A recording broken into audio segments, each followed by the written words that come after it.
Good afternoon, ladies and gentlemen. I've got a tale this afternoon about disaster, human fortitude, an amazing amount of money, and a fantastic opportunity, all around resilient infrastructure. As many of the presentations you've seen, they start with a tale of disaster, rather like the one on screen. We see an event happens in an area, buildings are damaged, people unfortunately lose their lives, and infrastructure is damaged too. We then see agencies move into that territory and bring comfort, human care, food, shelter, water to the survivors. Behind the scenes, we're starting to see people rebuild temporary infrastructure, communications, water systems, electrical systems, to sort of build that effort together to get that community back together.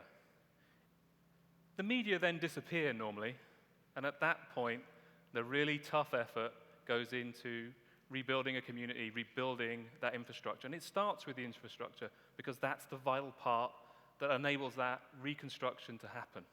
If you think about infrastructure around sort of communities and economy, it is one of those vital pieces that makes that infrastructure work.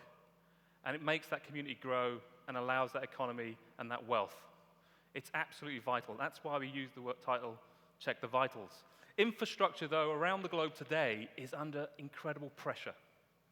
Some of it's aging, some of it is facing challenges from population growth, urbanization. It's putting infrastructure under huge pressure.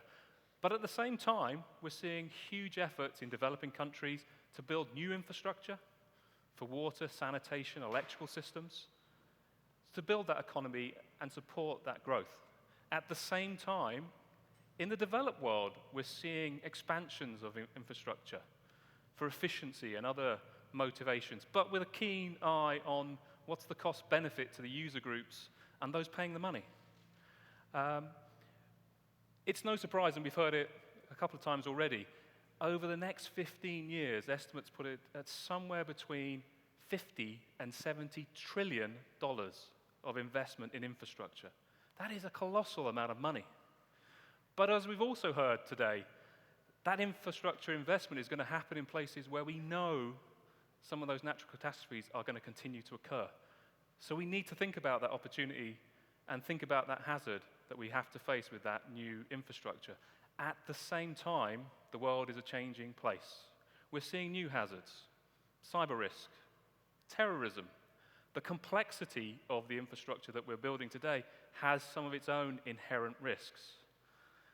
But within that, I see a fantastic opportunity for us within resilient infrastructure and the possibilities that will be able to deliver for us in the future to sustain our societies, build those strong economies. There are challenges, not least of which is financing. But that shouldn't put us off because there are choices out there. Huge choices. And if you think about choice, as risk professionals, we have to face some choices. Just like the Matrix, you can take the red pill, and you can stay in reality, and you can do that work to get people to think about resilience and risk. You can take the blue pill, leave it to somebody else, wake up and do something different tomorrow. But our session is about taking the red pill, thinking about some of those things that can help build resilient infrastructure around data modeling, strong building codes, awareness, education, software, and some takeaways from that. I am very, very fortunate to have a very strong panel. I have Dr. John Snyder from the Global Earthquake Model, who brings a wealth of data modeling experience, Dr. Tuna Honor, who has a lot of experience from performance-based codes and earthquake hazard. At the same time, I have Mr. Suresh, who's the Vice Chair of the Indian National Building Codes, who has over 50 years' experience of the built environment, and Dr. Hirayama from Nagoya University, who has great experience from resilient water infrastructure in Japan and North America. So I promise no pills tomorrow. I am not a doctor, but please come and join me in this room at 11 o'clock to participate in our session. Thank you very much. I've been Tom Roach from FM Global.